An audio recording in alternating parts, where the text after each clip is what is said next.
মা আয়েশা বললেন, ইয়া রাসূলুল্লাহ, আমি দৌড়াদৌড়িতে রাজি।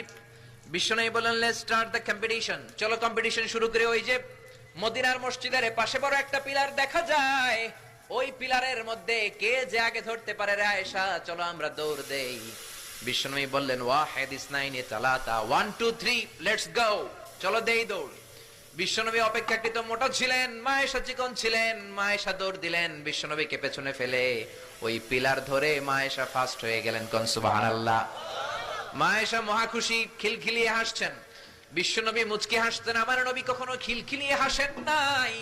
আমার নবী সব সময় মুচকি হাসতেন। মুচকি হাসলে বিশ্বনবীর ঠোঁটও দেখা যেত, হালকা একটু দাঁতও দেখা যেত। পরে আল্লাহু আকবার। সব সময় তিনি তাবাসসুম পছন্দ করতেন। বিশ্বনবী বললেন, ঠিক আছে, আনতিল ফাইজা, তুমি বিজয়ী হয়েছো। তার ঠিক 6 বছরের পরের ঘটনা। এই 6 বছরের ব্যবধানে মা আয়েশার